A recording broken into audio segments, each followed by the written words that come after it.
Hi friends, and welcome to my little cozy corner of the internet.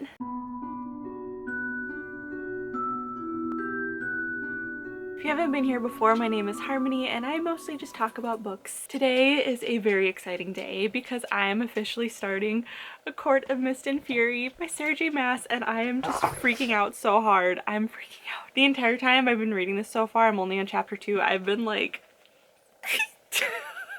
I simply cannot handle it. I cannot handle it. Sarah J Maas just like does something to me. I don't know what it is, but I'm cheesing, I'm giddy, I'm freaking out. Her writing is just so good, and just I already have one tab, and that is page 7 when Farah says, "For him I had done this, for him I'd gladly wrecked myself and my immortal soul, and now I had eternity to live with it." This is already just like coming at all of my feelings. Anyway, so yeah, I just wanted to start this reading vlog now before I get way too far into this and then like dump all of my feelings at once. And right now, Tamlin, so far, I know things change, but at the moment he's still a total dreamboat, and I am just like so giddy and I can't help it. Regardless, Lucien takes the cake, so whatever. I don't know what it is, I just love him. Especially this fan art, like come on, you can't see this fan art of Lucien and not just like fall to your knees. He's just amazing. I don't I need help. When Rysand comes up, I don't know if I'm gonna be able to handle it, so just keep your thoughts and prayers for me.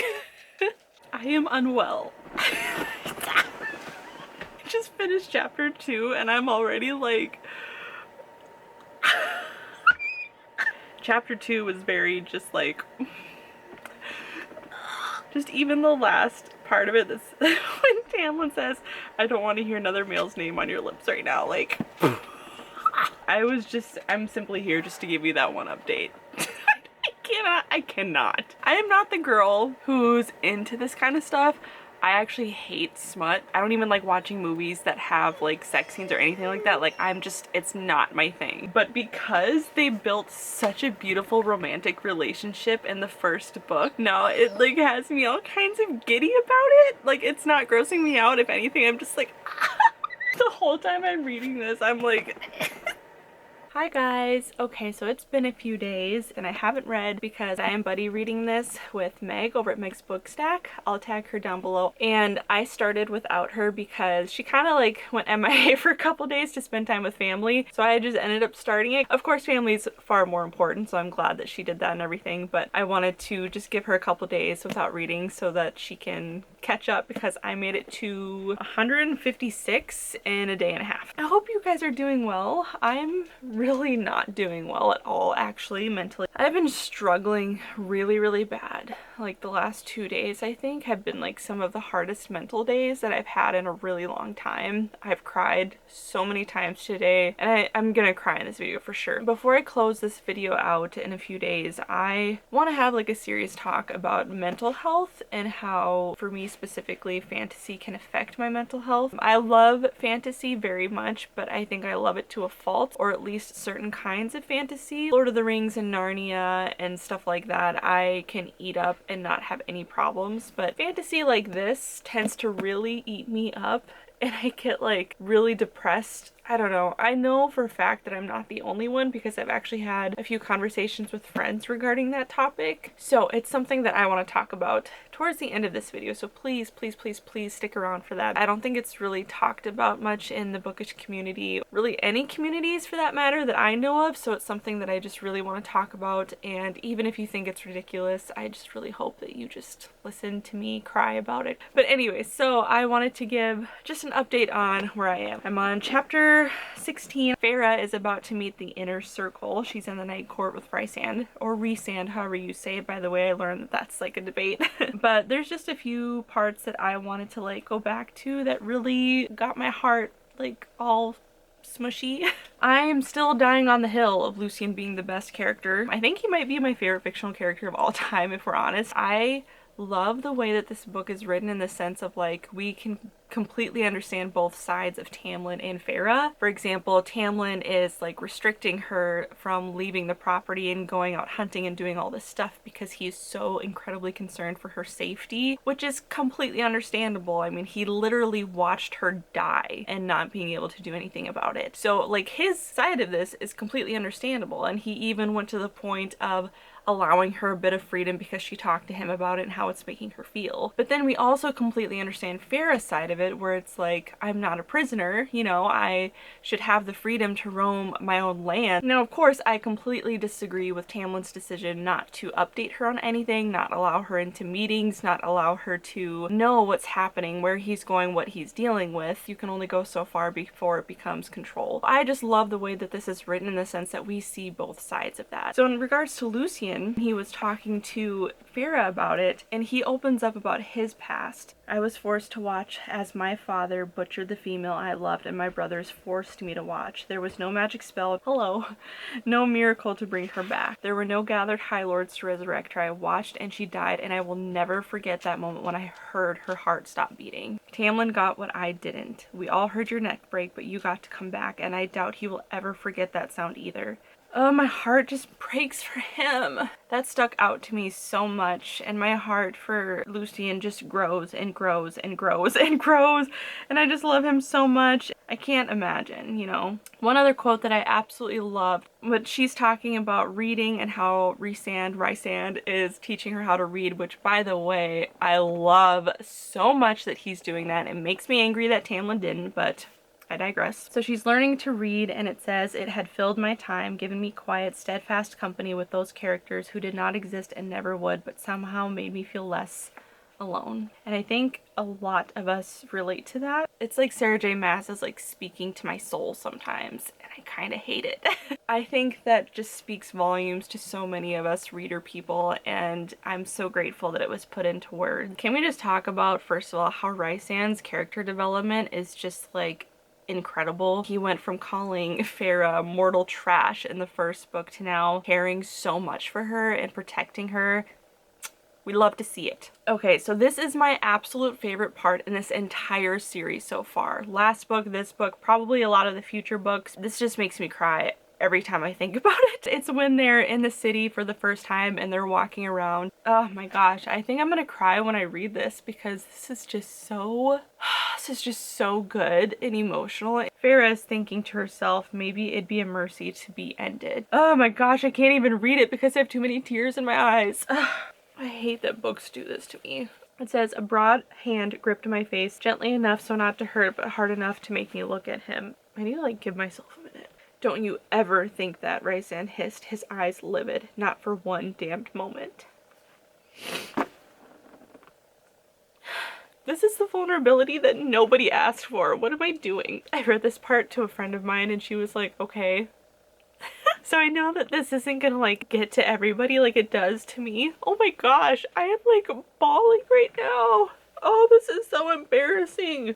I have been in this situation with my husband before, and it is like the hardest thing to go through. And it's just, oh my gosh, when I read that, I literally just had to like stop and sit back and just breathe. I feel like my tears are speaking enough for me. In case you're wondering, I don't plan to ever read these books ever again. This is going to be a one and done for me because this series is just too much for me to mentally and emotionally handle. So the last part that I wanted to talk about is another thing that made me cry. And I want to preface this first by saying that I am very happily married.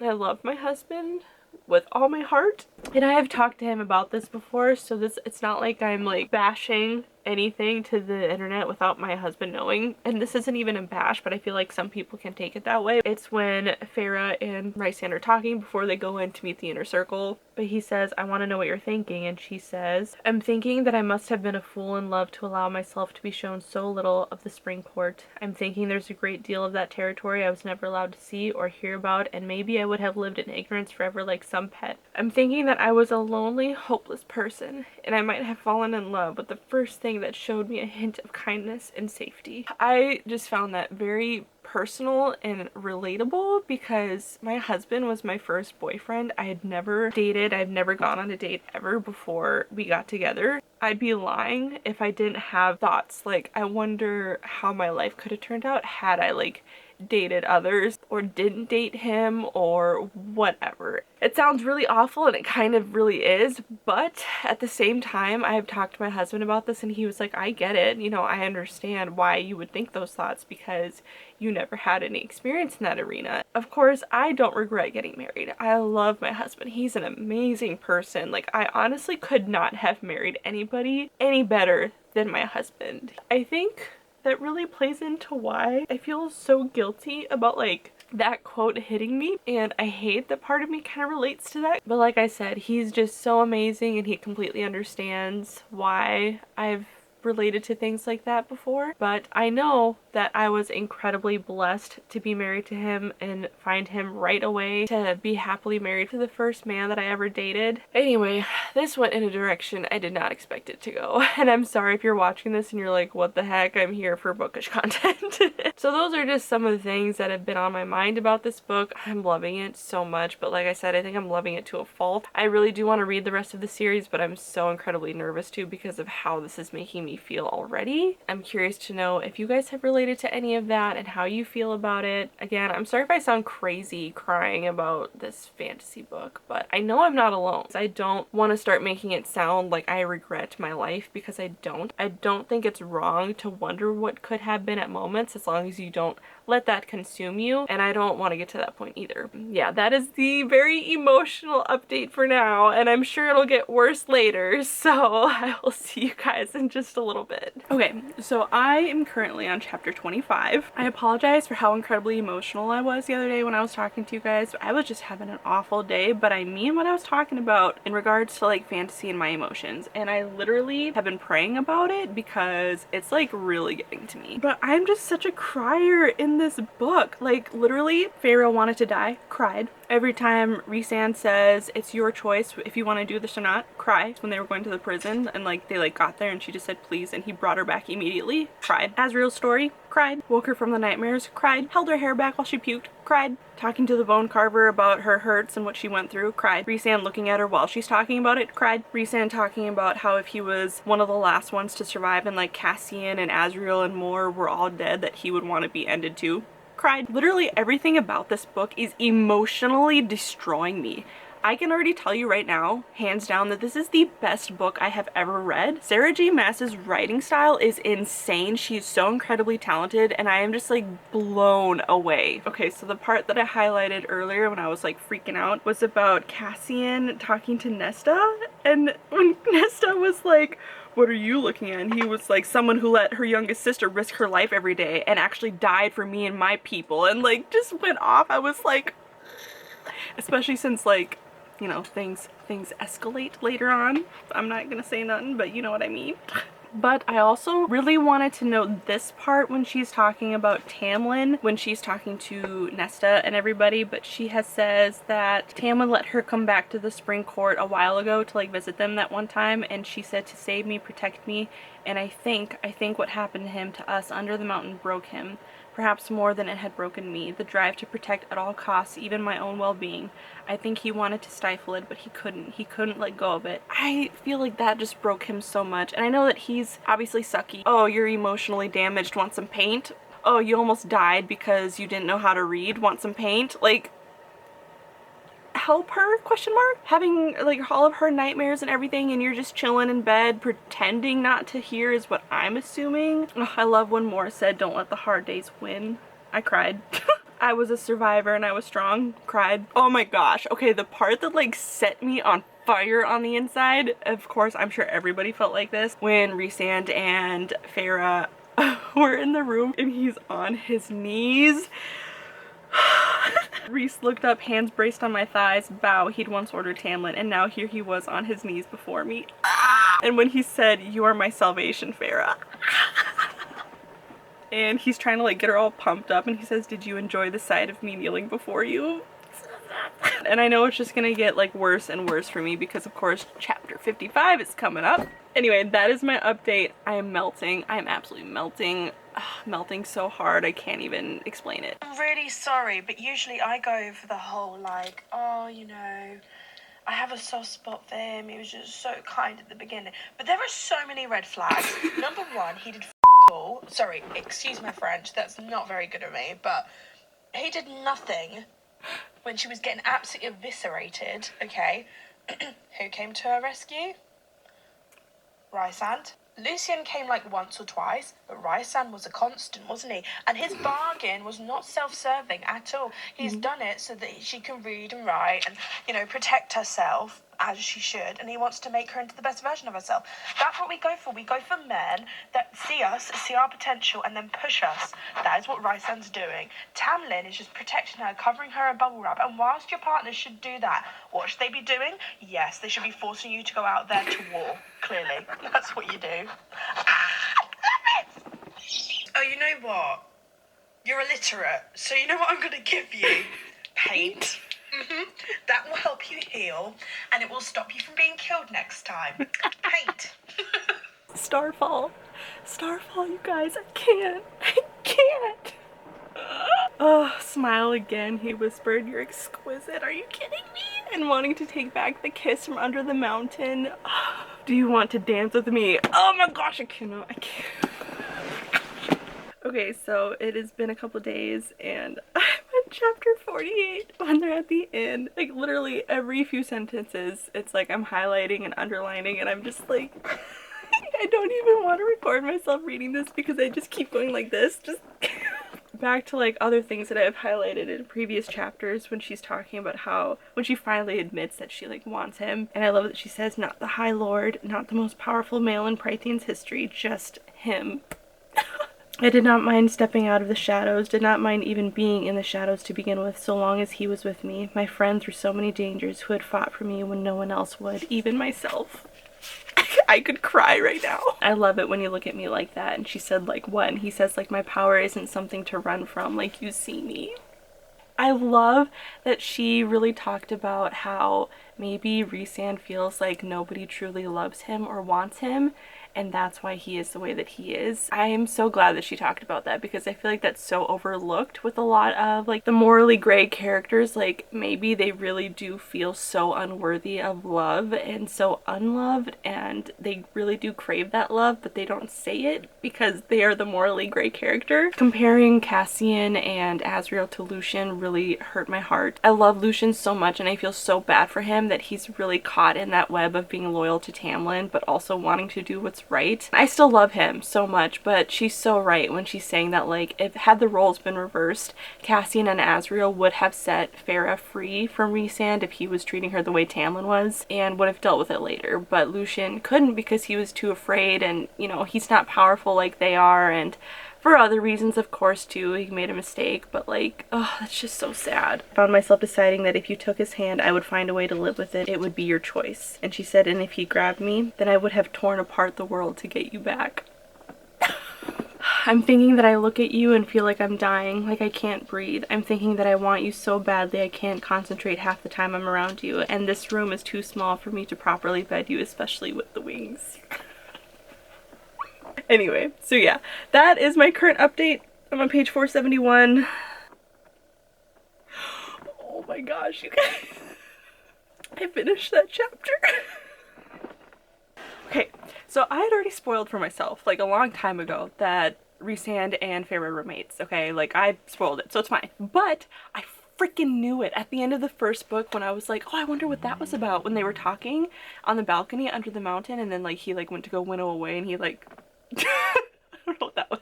And he like stumbled back and was like shocked, and this because that's when it like clicked in place, you know, that they were mates. Like, I knew it. I knew it. Okay, why is she so mad about this? Are you kidding? Why are you upset? You just found out that your mate is like the most powerful High Lord in the history of forever. He's beautiful. He's perfect. You guys are already clicking. Like, why are you so mad about this? Like, yeah, he kept it from you, but like for a reason, because you were getting over your heartbreak with this other dude. Like, he's not just gonna like especially since like I feel like her thought process would have been like we'll see, I feel like you're just telling me that so that I stay here with you because you obviously want me. You know what I mean? Like, she needs to get over herself. He's like suffering in pain right now and you're gonna be a jerk like that? Like, come on.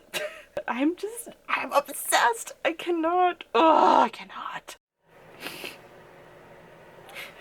Page 526, that's all I have to say. Oh my gosh. I freaking love Rhysand. You guys, I can't.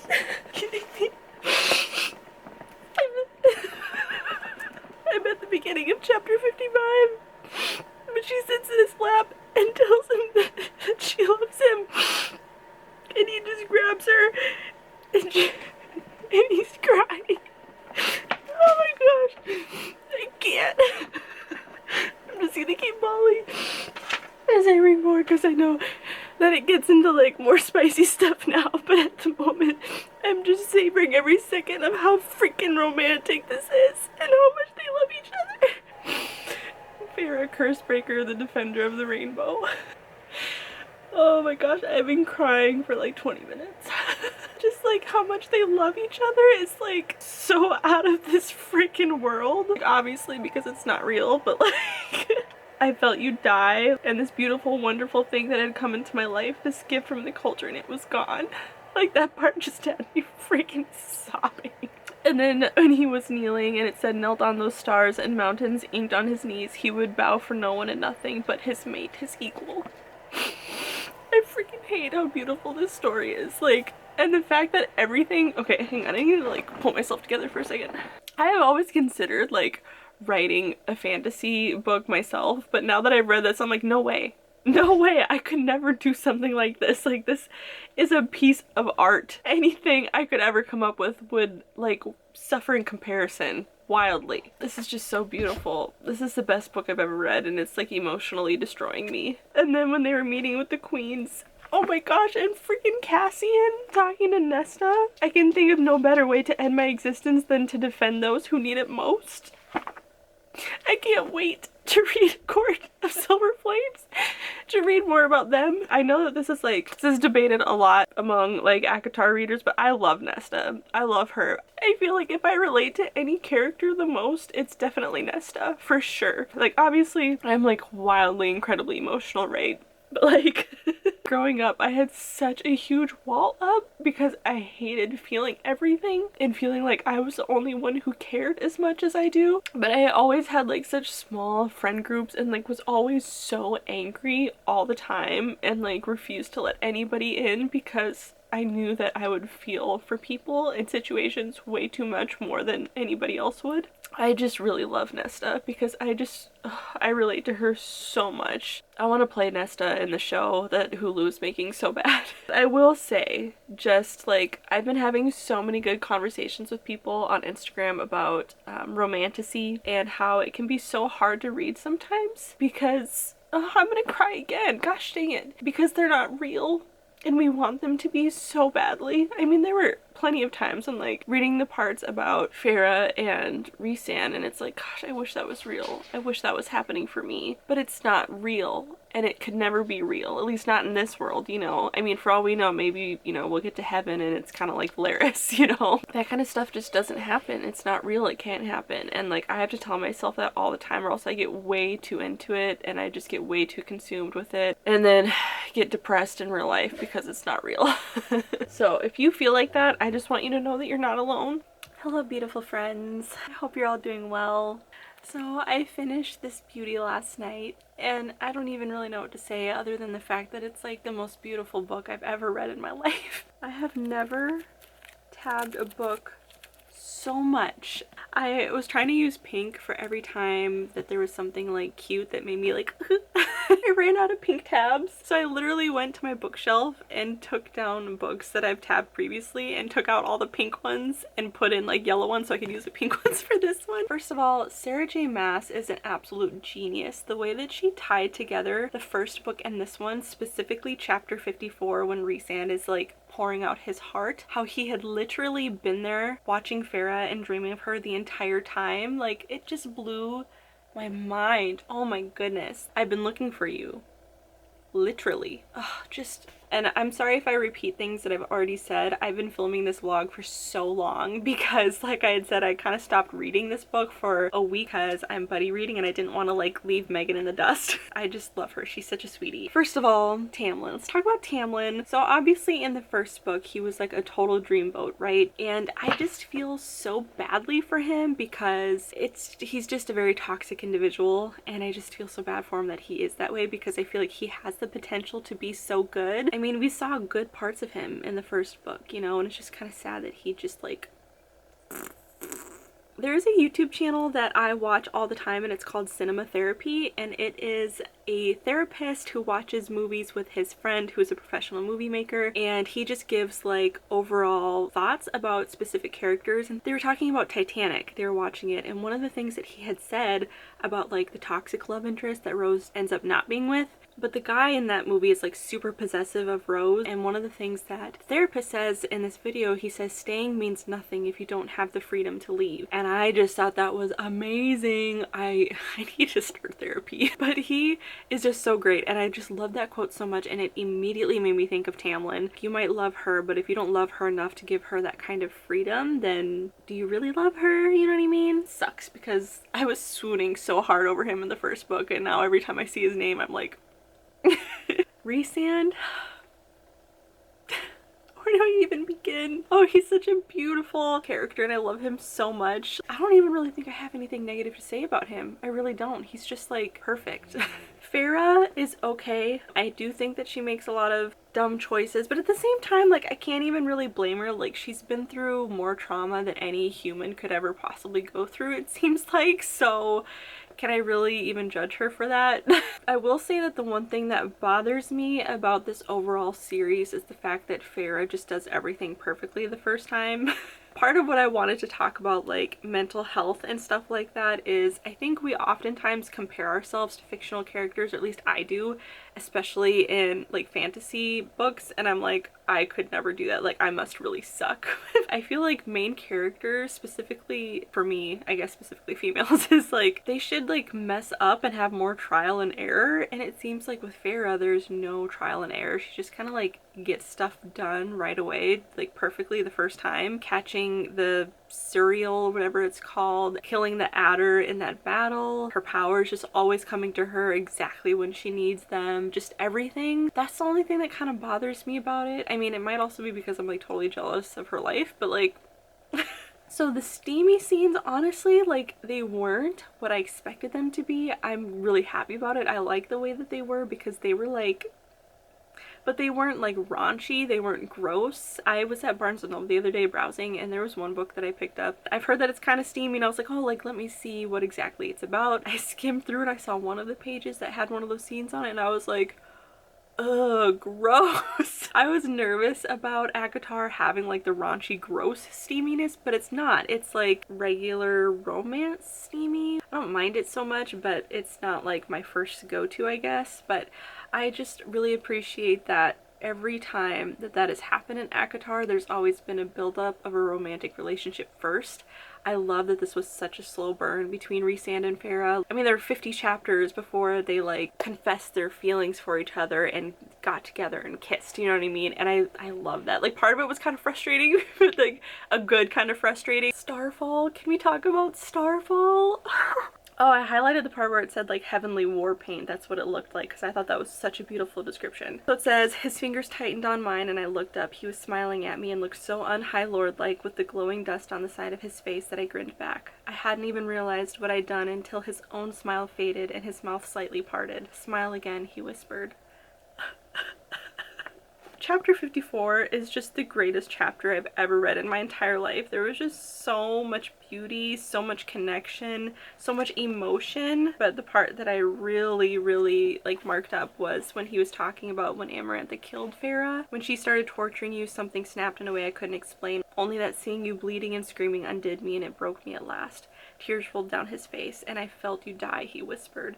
I was his and he was mine, and we were the beginning and middle and end. We were a song that had been sung from the very first ember of light in the world. The battle scene was incredible. I thought that was so fun. I love Cassian so much. Oh my gosh, what a hunk, am I right? And also, do you guys know of the theory, and I guess it's not even just a theory, I think Sarah J. Maas actually confirmed this herself, that Amren is a fallen angel, like biblical fallen angel. Amren didn't want to go to Starfall, and Rhysand was like, yeah, I don't know, she just like has something about it, and I'm like, I'm pretty sure the Bible says that when like the fallen angels fell, it was like falling stars as they fell from heaven. But there was like a whole TikTok that I watched that I was like blown away of this girl putting together all of these theories and connections. Amryn says something about like the twin cities when she had fallen, and that's supposed to represent Sodom and Gomorrah. I don't know the whole thing, but it blew my mind when I read that. The entire page of 513, she was happy for the first time. Oh, she's talking about her future and what it would look like with Rhysand, about her like selling her art in the city and teaching art, and I would fight until my last breath to attain it and to defend it. Oh, see, like my voice is already cracking at that because this is just so freaking beautiful. I can't even stand it. Love that, of course, she ended up being like the High Lady of the Night Court. Like,